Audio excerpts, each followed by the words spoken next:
Okay, so we're live. So it's Leeway More Junior, and I'm with, say your name. Dorian Taylor. Yeah, so Taylor, I'm so glad that we're doing this. Me too. So tell us the topic. So the topic is Pan-Africanism and the lack of disability, or the extreme lack of talk of disability within the topic of Pan-Africanism. Yes, God, thank you for bringing that up, because I truly understand where you're coming from. Through my work with Krip-Hop and my international work in Africa, I see a lack of. Oh, sorry. It's all good. Sorry, I'm gonna pause it. As Africans in this colonial state, in this ethno state of America that we live in, and how these systems are inherently disabling, and there's just like there's just I just haven't seen much literature that connects the two in when reading about Pan-Africanism, and I've reached out to a lot of people in my life who are really involved in it, or their trips, and it seems like the idea of the topic of disability is just like in one ear and out the other. Wow. Yeah. That's it's interesting. It's not surprising. No. Yeah. Knowing how especially African Americans, the history of slavery and the history of Jim Crow, the term disability was, as we all know, was, a thing that to look down on, and Right. that would make, quote unquote, slave masters kill you. Right. So we got all those decades and decades of learning that we need to unlearn. Right. So I'm not surprised that Pan-Africanism, don't have a strong disability justice kind of lens. Yeah. It seems like there historically there just really hasn't been a place for it. However, it's when you it as the movement modernizes, that I feel like people should start making these connections, because my motto is accessibility as an afterthought is the opposite of inclusion. So if you and if you aren't including the entire population with everything you do, then these movements are going to fail. Yeah, definitely. And also for my politics is going beyond inclusion. It's like, really looking at, disability justice politics, looking at the history of Black disabled people, from here coming to today, looking, when Nelson Mandela took office, one of his first appointee was a disabled woman. Right. So, we must look at that.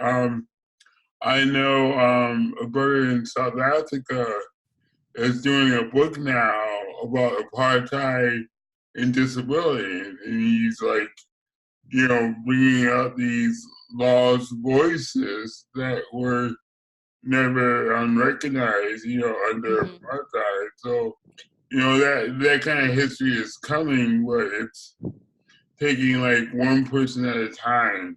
Right. Yeah, I think, and I thank you for like bringing the idea of like black disabled history to the forefront of my mind. It's not something even being as as someone like myself who's first generation out of Jim Crow on both sides of my family, um, never really realized how strong of a history there was until I started researching it myself and doing these, my February, Black Disabled History posts, and sort of becoming more immersed in it. And my professor of African American history, even said something he said in class really struck in my mind was how many people were just, were physically disabled at the end of when, in the period of emancipation, Yeah. and things like that. And so this, I'm really glad the history is coming out, but yeah, it is. It does seem like it's just one person at a Yeah, exactly. time. So how can we influence Pan-Africanism, the movement? I see, and I just have to be honest. I see the leaders today as just like, oh, I don't know if I want to be a part of that. Yeah, yeah, You see like what's his face, Umar Johnson. yeah, yeah, He is so ableist. It's like, how can I get down with that in your yeah, yeah, know? yeah, yeah. I definitely feel that. Oh, okay, yeah. I definitely feel that really strongly. It's taken me a while to, and I don't think it's something I ever could really fully be a part of it because, and because, like I said, it's an afterthought, and because it would be an afterthought, I would always feel like an afterthought, Yeah. and so the idea is more building a new inclusive, like Pan-African movement that is thinking about these things from the forefront. Yeah. Oftentimes when I speak to people um, about disability justice within Pan-African movements, the responses are inherently ableist, and so I don't really want to be a part of that, but I do want to be a part of a greater movement to help my people, and I often feel that being a disability activist, and disability justice being so much of a part of my passion, that it's almost like I can't include the two because I have to be in this really ableist environment in order to do that, and I'm not going to put myself around that sort of violence if I don't have to. Yeah, exactly. That's how I felt when ADOS came up, and I was interesting at first. Then I was like, oh my god, it's so ableist and so anti-queer. Like, God, how can I be a part of that? Yeah, yeah, It's I just don't understand the Black first thinking. yeah, yeah, I really don't understand that at all. Knowing that the Black community is made up of so diverse people, and yeah, even before the intersectionality term has been, you know, brought to the limelight. I knew that when I was in the 70s. hmm, I knew my mom was a woman in black. hmm, I didn't know. I didn't have to have Crusoe's definition of intersectionality. right, Because I right. knew that at first. So it's this kind of strange to look at it through today's terminology. Yeah, yeah, yeah. I agree with that. I feel that I've often had I knew what things were before there was terminology Yeah. to describe them, Mhm. um, and I in fact I remember, I can't even think of the term now, but I remember somebody doing a talk one time, and somebody asked me what this term meant, and I'd never heard it before. and I was able to describe what it meant just because it described the world that I live in because of the intersectionalities that I have, and you know, and I think that you know, as someone who I've always been disabled, but I acquired my physical disability later in life, and so um, um, and I think even as a young child, you know, being in institutions and special ed and things like I was, it was always clear that I was this, but I was that. There was yeah, this, and there was that. Like right, there was never in my life where there was this oneness, and that a thing that I feel is hugely lacking with these movements as well, yeah, and why it's so hard to get involved in them. yeah, yeah. And you know, I just, you know, I hit my head against the wall because you know, Black movements from the beginning, from you know, the Black Arts movement to the Black Civil Liberation movement to the you know Black Panthers to you know Black Lives Matter. It seems that they all had the same issue, and they all fall into the hole when it comes around disability. Yeah. You know, it's like, okay, yeah, we can say that we start learning, but this has been going on since day one. So, Yeah, I agree. I agree. It does seem like it's like everything, and then yeah, disability. It just drops the ball, you know, and the ball just drops. Um, and it is really frustrating to have that this conversation come up every single time over and over and over again. Um, and the ableist excuses that seem to come from Black leaders when I mention this, when I mention disability, and I want to get involved. Um, it's amazing how you can be in a group of anti-capitalists, but the second you talk about disability and inclusion, the topic of money is the first thing that comes. Well, we just don't have the money to do that, and I'm like, who said anything about needing money? I'm like, you know, if you can make a road out of rubber, you don't think you can make you know, rubber and old tires? You don't think you could make a ramp out of old tires or yeah, something? You know, that's you just haven't put it. You just haven't thought about it. You just haven't tried. Um, and I would much rather be told I haven't tried than to give me an excuse that, you know, the system that you're fighting, capitalism, is the excuse you're going to give me to not include me. And yeah, I'm just not here for that. yeah, yeah. And you know, I think it goes back to Black people, and I wrote about this on my website. Is that Black people never got the political awareness or the awareness in general around disability because the disability rights movement was so white at the time. Right. So all that education that happened in the 70s and 80s, it never really trickled down to the Black community. Hmm. So because of that, you have the Black community today are so far behind when it comes to disability. You know, Hmm.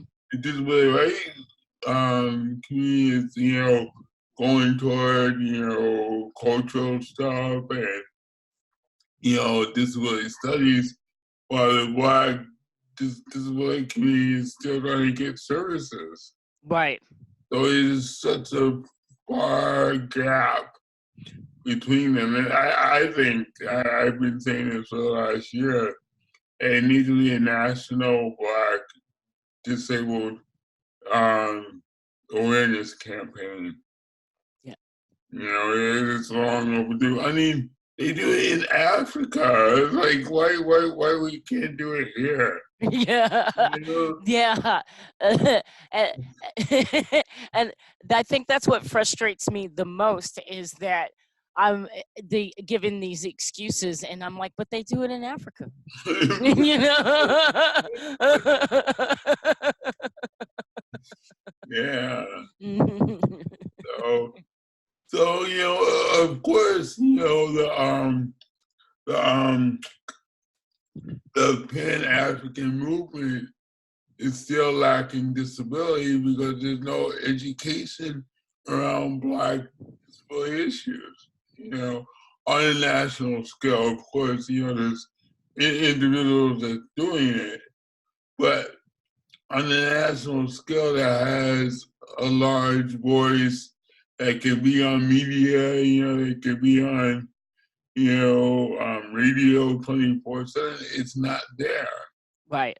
So of course, Pan-Africanism is still ableist in 2020. Yeah, yeah. It's I agree. I think it's gonna have to be like an education of the community on a large national scale. Yeah. And yeah, and I think that's probably the only way to create something. Yeah, I've never really thought about it about the way the lack of education hasn't trickled down to our community yet, and so we really are the Black community really is . When Mhm. Yeah, I thought that, I had this dream, the first year of Obama. I thought that that'd be a perfect opportunity to bring Black disability issues on a national scale under a Black president. Right. But it still didn't happen. And it's like, oh, we lost that opportunity. Right, and it ain't happening under this one.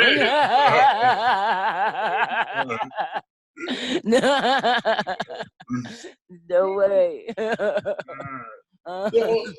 So in your ideal world, what should happen to increase the education in the Pan-African movement around disability? Well, I mean, the first thing it would have to start would be like you said, education, and educating and getting other people who are involved in the Pan-African movement to educate themselves and on this and why it's important, and why they should include people who are disabled and politically identify as such in their movement, and the importance of including politically disabled people in the Pan-African movement. And I think that's um and I think that on a national and bringing that that's these slow organizations and bringing that to a national scale.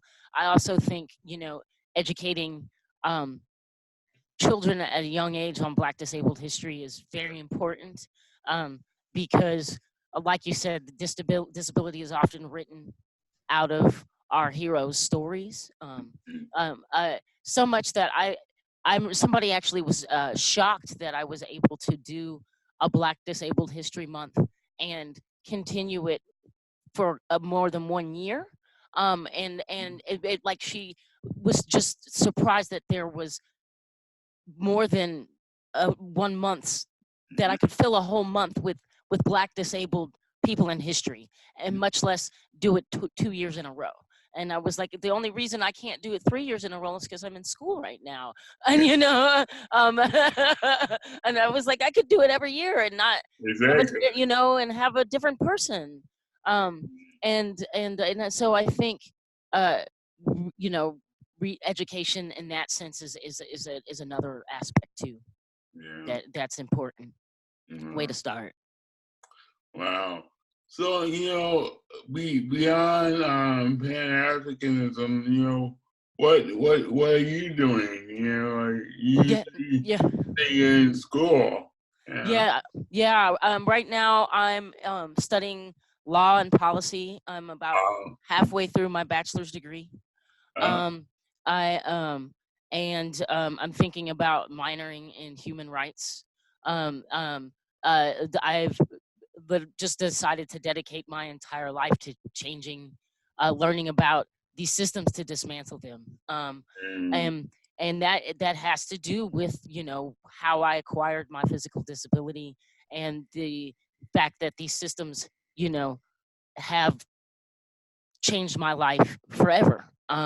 And and I know that when I needed help, I didn't know where to turn, and I didn't, but I knew that I wasn't alone. Like, I knew I wasn't the only Black person going through this. I knew I Yeah, wasn't the only person in America going through this. I just hadn't met them yet, you know.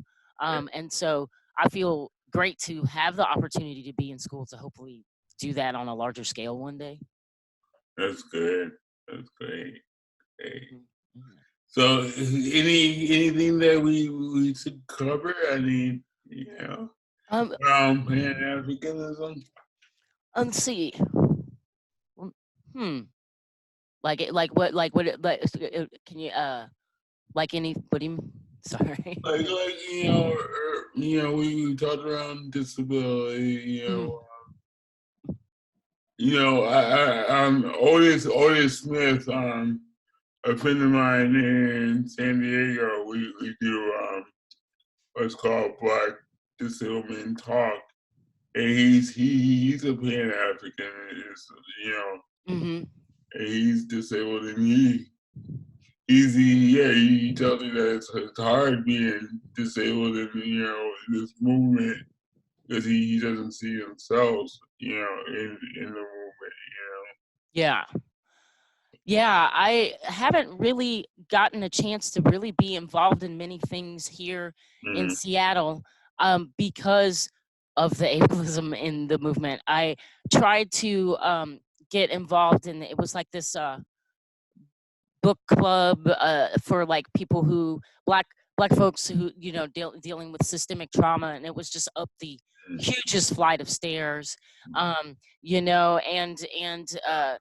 I've been asked to speak at a couple of Black Lives Matter marches, and things that were like on stages I couldn't access, and stuff like that. And I just really got discouraged organizing with the Black community here in Seattle, and have mostly honestly been organizing just with disability justice, because it's so disheartening.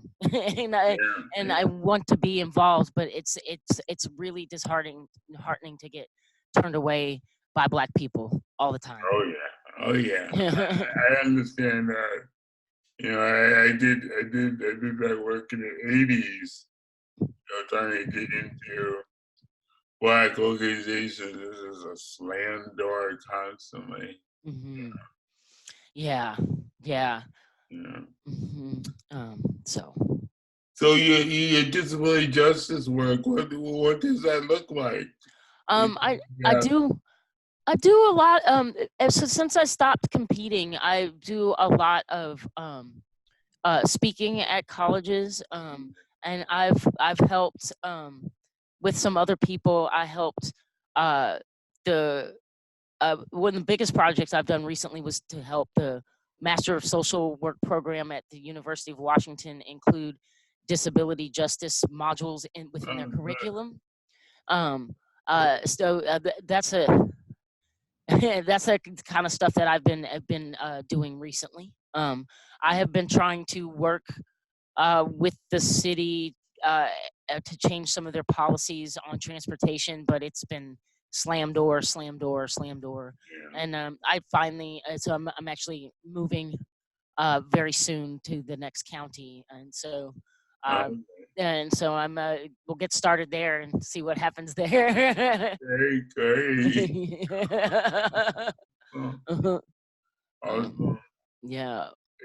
I'm so glad we had this conversation because it's needed and people need to, you know, be educated around that ableism in Black movements. Yeah. Right. Yeah, yeah. Yeah. And Yeah. like we said, it's only gonna happen if it's national with resources. Hmm. Yeah. I think that's also the problem is that Black disabled activists that's been out there, they have a lack of resources. Yeah. Because all the resources are going to white disabled organizations. Yeah. Yeah. Yeah. It's very true. And I've noticed that I if if you speak out about ableism, you're typically not asked to come back. That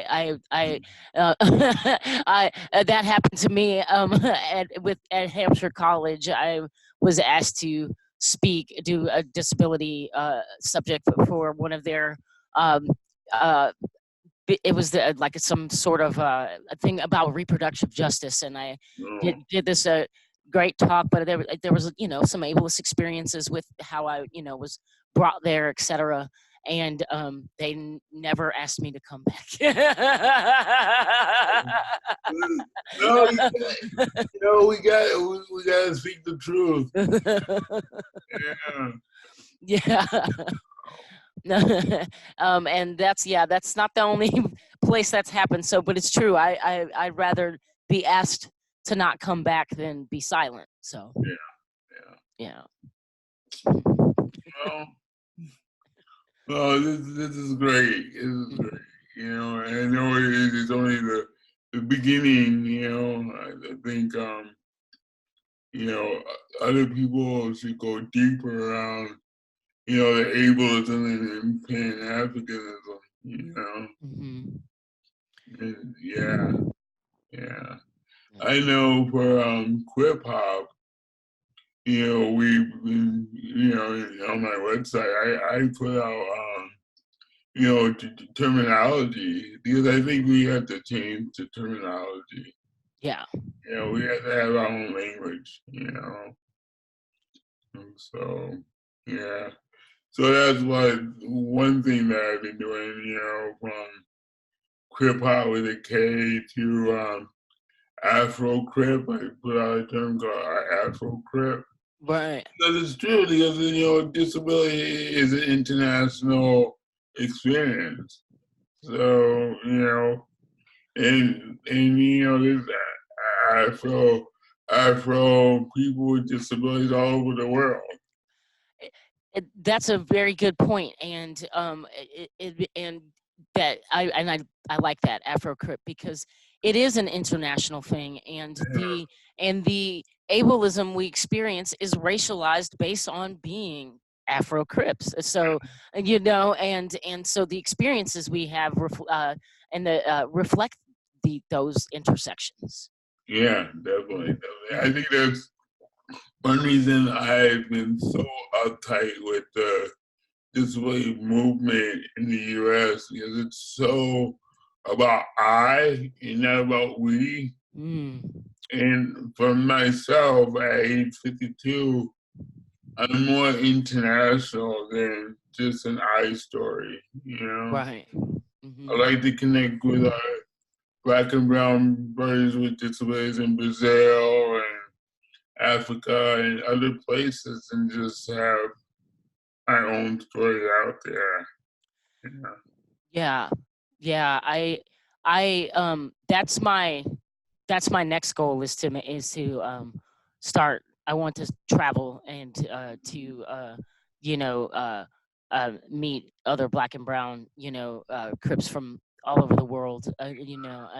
I do have some friends online, and and it would be great to meet people and start organizations, to like you said, get our history and our story out there, because we're out here. Exactly. And I think that could change people's mindset, and could change the Pan-African movement, when they realize that there's more stories out there, there's more books, movies, music, there's so many avenues that we can go down and do our individual pieces, It doesn't have to be, protesting all the time, Mm-hmm. It can be the arts, it can be the music, it can be, books, so, yeah. Yeah, and I think that, you know, as disabled people, we have a certain level of creativity that we can bring to, like you said, it doesn't just have to be protests. There's so many more ways to do it, and and and we bring more creativity to that. I think because we have to be so creative just to live our lives. Um, you know. Exactly. Okay, I think this is it. Yeah, all right. That's great. That's great. Yeah, thank you so much. This is awesome. Yeah, I really appreciate it. Yeah, I really appreciate this conversation. Okay. So I'm gonna caption it. It might take me at least a couple weeks to do. Okay. Is it okay to put it up on websites after it's captioned? Yep, I would love that. All right, cool. All right, great. I'm gonna start the recording. All right, sounds good.